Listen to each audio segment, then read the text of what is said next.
Amazon may have lied to Congress. Bipartisan group of lawmakers say. Amazon lie? I don't believe it. It's got to be fake news. Amazon would never lie. Welcome to the show, Shh, It Matters, where we take a look at the news, we unpack it, we give our opinion. Wait. Welcome to today's main event. Weighing in at 100 and Matt Logan. Hanging out with me is Craig Ugland. You can find me on Facebook, Instagram, and at Shh, It Matters. Hey, so a bipartisan group of lawmakers warned Amazon on Monday they are concerned top executives, including former CEO Jeff Bezos, may have misled or even lied to Congress about the company's business practices. The lawmakers, members of the House Judiciary Committee's Antitrust Subcommittee, cited recent media reports that cast doubt on testimony provided by Amazon senior executives about how the company uses its vast influence to help its own brands. What? Does that mean like the little Amazon's Choice? Is that what they mean? The Amazon brand. Yeah. At best, this reporting confirms that Amazon's representatives misled the committee, the lawmakers wrote in a letter to Amazon CEO Andy Jassy? Terrible name, so sorry. At worst, it demonstrates that they may have lied to Congress in possible violation of federal criminal law. Now, I'm going to skip down here. This talks about a lot of different things. But in a statement, Amazon defended its executives' testimony to Congress. Amazon and its executives did not mislead the committee, and we have denied and sought to correct the record on the inaccurate media articles in question, an Amazon spokesperson said in a statement. So, yeah, there's a lot going on here. Mm-hmm. Could a company actually lie to Congress? Can a company tell the truth to Congress? Oh, that's what I meant. Obviously, that's a concern, that if they're under oath, that they're lying, and they'll probably just say they were misleading. But so I read down farther, and obviously, and I don't know why this is an issue. Why would they not take feedback from their products and other people's products that they're competing against and use that information to make their products better? Like, isn't that what everybody does? Isn't that how products and things in the world improves? Yeah. Is learning from others' mistakes or learning from others' technology and making it better, making your thing better. So I want to throw this in there too. Here's another paragraph. The pressure from members of the House Antitrust Subcommittee comes days after Senator Elizabeth Warren doubled down on her call for Amazon to be broken up. The Massachusetts Democrat told CNN that Amazon uses its power to smash little businesses before they ever get a foothold, and likened the company to a monster that has to be fed every minute. I think that's important to add there. So yeah, they, I don't know. They need to do things above board. They need to do things, obviously, legally, and not try to say things they shouldn't be saying in that misleading and whatever else. But they are in business, and they're employing thousands and thousands of people. I don't know. It's a tough one for me because this is like anti-capitalist issues here. I think what they're kind of getting at. Yeah, and I mean they obviously have. Isn't Elizabeth Warren worth an awful lot of money? Probably, yeah. I don't know if that was before or after she was working in D.C., but she made like $450,000 a year as a professor. Pretty good money as a professor. Not too shabby. Not too bad. Yeah, I mean, the whole capitalism thing, and we were doing some research on on Amazon and their foothold in the market, and how much of a foothold do they have or market share in the U.S. and in the world? Who competes against them? Alibaba. In the world. In the world. Here in the U.S., I don't see much of anything besides Amazon boxes out on our doorstep. Right. That's a tough one because I think it's super important to understand that they started from nothing and they weaved and navigated some very difficult times to become what they've become.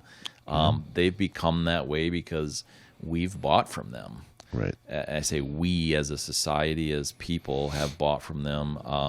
I think the problem for me is when Elizabeth Warren comes in and says about the small businesses, well, she's a proponent of lockdowns.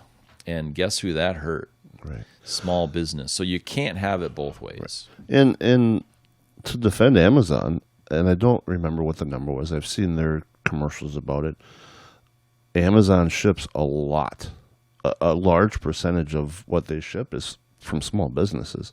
They're just the shipping arm for that. But they're just another version of FedEx or UPS or, God forbid, the USPS. They're the warehouse and they're the delivery system mechanism for the small businesses. So they're competing against them, but they're also helping them. So it's kind of a double-edged sword. When it comes to this stuff, I don't think they're trying to compete with the mom and pop shops that are making candles in their kitchen. You know, they're competing against the electronics. You know, they've got their own TVs and their own phones and their own this, that, and other. I think that's where the concern is probably coming from, and it's probably those companies that have the lawyers that can put up a fight against Amazon. It's not the candle maker. Yeah, down and the road. The boutiques or whatever that are trying to just get the local traffic, tourism traffic, things like that. That's definitely not what they're after. Yep. They're more the day to day products that we use and consume every single day. Right. That's the mainstay of their business, obviously. And so I don't know. I guess it's probably a difficult job if they're doing their job as this committee. It's hard to navigate, no doubt. But I think from what I've seen and what I've listened to in other instances, they sort of drag their feet an awful lot on some of this stuff, and they kind of look at this, and then nothing ever happens with it. And you're talking about Congress. Yeah, I'm talking about Congress, this committee in Congress and things. And I mean, how the Microsoft thing, they found Microsoft, they did some shady things, and they definitely needed to take care of that, so they did. But I'm not defending Amazon if they're saying things they shouldn't be saying, if they're lying to Congress. They need to be held accountable for sure. And but we also, as consumers, need to hold them accountable. I think that's an important piece that we miss. We need to look at, are there products coming from legitimate places? In other words, don't be like LeBron James and promote things that are being made by little kids in China. Some of that sort of thing, I guess, is kind of my point. Right, absolutely. And, going through history, and I was trying to look up some other stuff of like what Elizabeth Warren was going after with Amazon having a monopoly. And from my very limited knowledge of Amazon, I'm not aware of them gobbling up smaller versions or gobbling up their competition. They're not buying Target and rebranding Target Amazon. And that does bring up there is competition. Target's jumped on the bandwagon. Walmart's jumped on the bandwagon, but they've had to survive. Where you look at like Rockefeller and Standard Oil, and he was gobbling up all of his competition. So that's where that antitrust was, and Standard Oil was forcibly split up by the government in 1911. So I don't think it's in the same. And Rockefeller was involved with the Federal Reserve Probably 1911. I don't Something know. like that.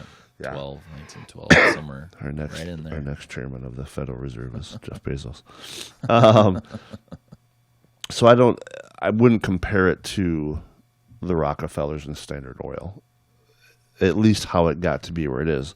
I look at it as Jeff Bezos was a really smart dude, and he made it happen the way it did, without consuming his competition.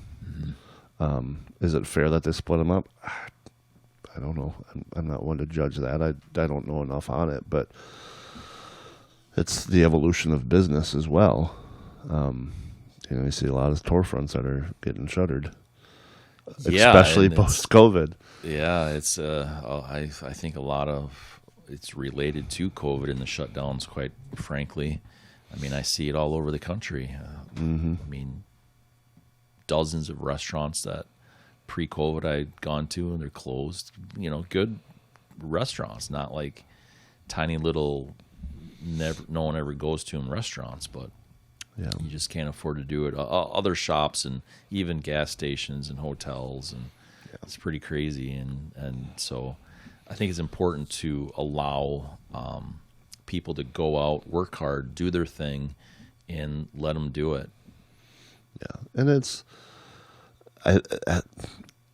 it's almost a natural progression. If you don't, and I'm not referring to the businesses that shut down after COVID. And yes, a lot of them in Rochester closed, but some of that writing was on the wall before COVID struck. That was just kind of the final nail. But like I mentioned, Target and Walmart and those companies they've almost been forced to start doing the shipping and the curbside pickups. And look at what happened to Shopko, who didn't change their tune and get up to speed on what people were expecting. Out of business. So if you don't evolve, if you're not growing, you're dying. Yep.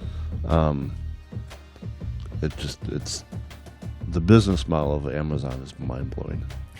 of how it grew from a garage full of books to arguably one of the biggest businesses in the world. Yeah, for sure. Outside of defense. And the first multi-billion-dollar divorce or something too. Yeah. Whoops. Yeah. But anyway, that's a different podcast. So yeah, I don't know. There it is. Anything else? That's all I got. Let's wrap this sucker up.